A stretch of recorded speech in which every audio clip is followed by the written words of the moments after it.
சீமான் super. திமுக வந்து எனக்கு தெரியல, திமுக பிளே காவல்துறை பிளே எனக்கு தெரியாது. பட் இப்போதைக்கு எனக்கு தெரிஞ்சபடி சீமான் அவர்கள் தான் ஃபுல் பவர்ஃபுல்லா இருக்காரு. சீமானோட குரல் தான் சார் தமிழ்நாட்டுல ஓங்கி ஒழிச்சிட்டு இருக்குது. அந்த பயம் உங்களுக்கு இருக்கட்டும், புரியுதா? வெக்கம் மானம் சூடு சொரணை இருந்தா உலக மகா உத்தமி கலியுக கண்ணகி கனிமொழி எங்கிருந்தாலும் மேடைக்கு வா. என்ன தேர்றாங்க? ஸ்டாலின் பதவி ஏத்துக்கும் பொழுதுமா உடனே முன்வரிசையில உட்கார்ந்துகிட்டு இருந்த துர்கா ஸ்டாலின் என்ன பண்ணனா கூப்புன்னு அழுதாமா. என்னவா இருக்கும் எனக்கு என்னடா தெரியும், கேளுடா. அவ ஏன் அழுதான்னு அன்னைக்கு புரியல, இன்னைக்கு தான் புரியுது. இன்னைக்கு நான் மட்டும்தான் அழுவுறேன், நாளைக்கு இந்த தமிழ்நாட்டு மக்களே அழ போறாங்கன்னு ஒரு பைத்தியக்கார பைலட் இந்த நாடு மக்களும் மாட்டிட்டு படுறாரு.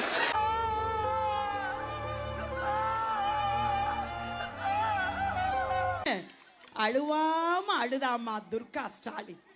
ஸ்டாலின் கேட்டார் எடப்பாடியாருக்கு என்ன தெரியும்? ஏய், மண்டையில மயிறு வச்ச உனக்கு தெரியாதது கூட மண்ணுல பயிர் வச்ச எங்க அண்ணன் எடப்பாடியாருக்கு நல்லா தெரியும். இப்போ ஒருத்தர் வந்திருக்கிறார், நேத்து கூட பாத்தீங்களா, குல்லா போட்டுக்கினார், கஞ்சி குடிக்கிறார். ஆஹா, அப்படியேதான். என்ன தீர்மானத்தோட வந்திருக்கான் தெரியலடா சாமி. ஏமா, அந்த சிஏஏ சட்டம் வந்தது இல்ல, தமிழ்நாட்டிலே இல்லையா? அப்போ இங்கே தானே இருந்தாரு. முத்தலாக் சட்டம் வந்தது, அப்போ இங்கே தானே இருந்தாரு. இப்பெல்லாம் ஒன்றும் புடுங்கல. ஒரே ஒரு நாள் இப்தார் விருந்தில தொப்பியை போட்டு நோம்பு கஞ்சி கூட இருந்து குடித்து விட்டாரே இவன் நமக்கானவன் என்று நம்புகிற ஒரு எண்ணம். என்ன கூப்பிட்டாங்கன்னா நான் தொப்பிலாம் போட்டுன்னு ட்ரெஸ் எல்லாம் மாட்டிக்கிட்டு போய் குடியிருந்த மாதிரி நல்லிணக்கமா. நீங்க நடிகருங்கிறத, நீங்க இன்னும் நடிகருங்கிறதே ஐயா விஜய் அவர்கள் விட்டு வரல வெளியில. ஐயா கலைஞர் அவர்களும் நடிச்சாரு, ஐயா ஸ்டாலின் அவர்களும் நடிச்சாங்க தொப்பிலாம் போட்டுக்கிட்டு. தான் நடிகர்ன்றனால்தான் மறுபடியும் நடிக்கிறாரு. ஏய், என்னடாப்பா வயசு உனக்கு? காலம் மாறி போச்சுடா. அப்படியே டபுக்கு டபுக்கு டபுக்குன்னு மேல வந்துடுறானுங்க. இப்ப விஜய் அவர்களும் நடிக்கிறாங்கிறது போ திமுகவுக்கும் ஒழிக்க தான் வந்திருக்காருன்னு சொல்றீங்க. அப்ப ஐயா ஸ்டாலின் அவர்களுக்கும் விஜய் அவர்களுக்கும் ஒரு வித்தியாசமும் இல்லையே. நோய் என்ன நீ பைத்தியக்காரனவே நினைச்சிருக்கிறல்ல நீ? ஒரு நாள் உங்கள் மகன் எங்கேயாவது தொப்பியை போட்டு நோம்பு குஞ்சு கொடுத்து நீங்க பாத்திருக்கீங்களா? 10 ஆண்டுகள்ல. ஆனால் என்னளவுக்கு இஸ்லாமியர்களில் உறவு கொண்டவன் ஒருத்தரை நீங்க பாத்திருக்கீங்களா? சொன்னா நம்மெல்லாம் சேர்ந்து தான் 21ல இந்த ஆட்சி எடுத்துன்னு வந்தோம். இவங்க நம்மளை ஏமாத்திட்டாங்க. 26ல நம்மெல்லாம் சேர்ந்து மாற்றிடுவோம். மாத்திட்டு இன்னும் மயிரை புருங்க போறேன். இல்ல என்னடாச்சுன்னா ஒரு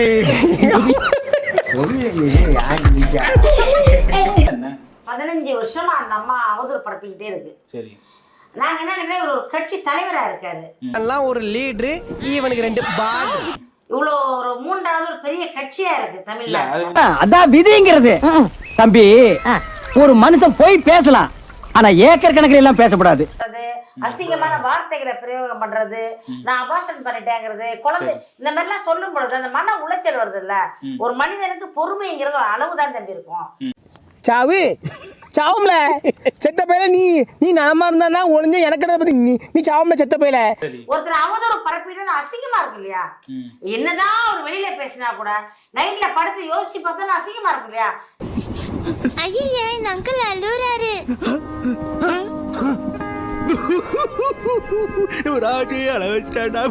நம்மள இவ்வளவு அசிங்கப்படுத்துறாங்களே, 4 பேருக்கு முன்ன அவமானப்படுத்துறாங்களே, இவ்வளவு மீடியாவுல போடுறாங்களே, எதுக்கு இந்த அம்மா பணத்துக்காக செய்துப்பா? கண்ணாடி எடுத்து மாட்டா, அப்புறம் எப்படி கலவரம் தெரியும்? இப்ப எப்படி?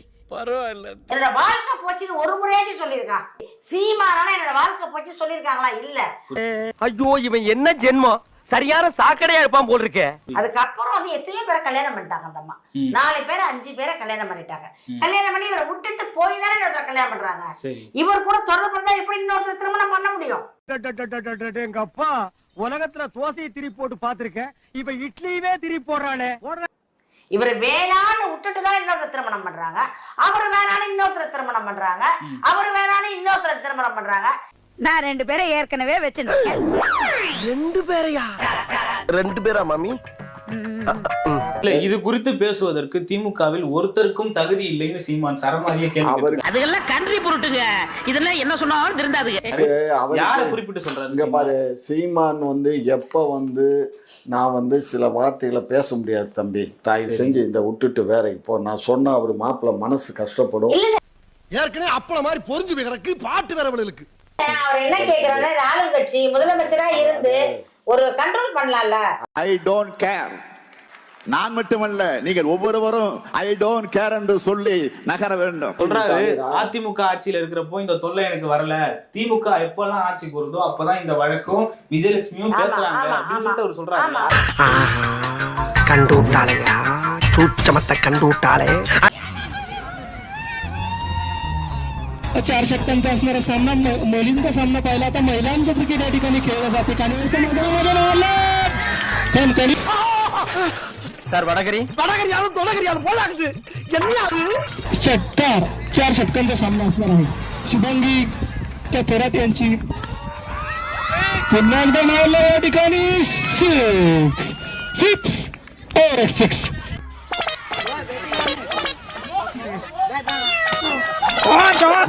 வண்டு ஏதோ ஒண்ணு அந்த வளையல்ல போய் உட்கார்ந்துட்டு இருந்திருக்கு, அந்த பொண்ணு கவனிக்கல, அதனால அதை தட்டி விடுறாரு அந்த வளையல பிடிச்சு. அடங்கொம்மால பார்த்தா உன்னை பெத்தாளா இல்ல யானை கண்ண கக்குச்சாடா, நான் கேட்க மாட்டேனாங்க, அதனால அதை தட்டி விடுறாரு அந்த வளையல பிடிச்சு. அந்த முத்தூட் பைனான்ஸ் விளம்பர கம்பெனியோட அந்த சின்னத்தை எடுத்து கட்சி சின்னமா வச்சுக்கிட்டு முத்தூட் ஃபைனான்ஸ் இந்தியாவின் நம்பர் 1 மிக நம்பகமான ஃபைனான்சியல் சர்வீஸ். மும்மொழி கொள்கையை பத்தி பேசுறான்னா இப்பதான் பரீட்சையில பிட்டு எழுதிக்கிட்டு இருக்காரு அப்படின்னு என்ன சொல்றதுன்னு தெரியாம மும்மொழி கொள்கைக்கு பேப்பரை ஒரு 15 நிமிஷம் தேடிக்கிட்டு இருக்காரு ஒரு தலைவர்.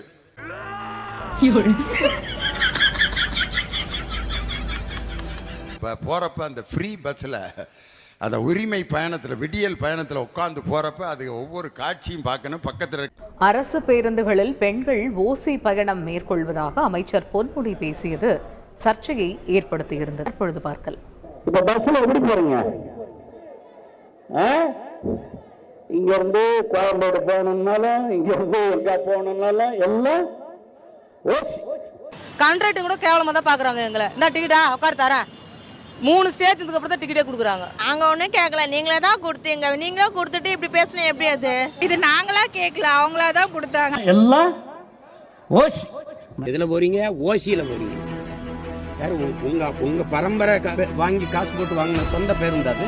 எங்க வரியில வாங்கலையா? அது எங்க வரியில வாங்கலையா?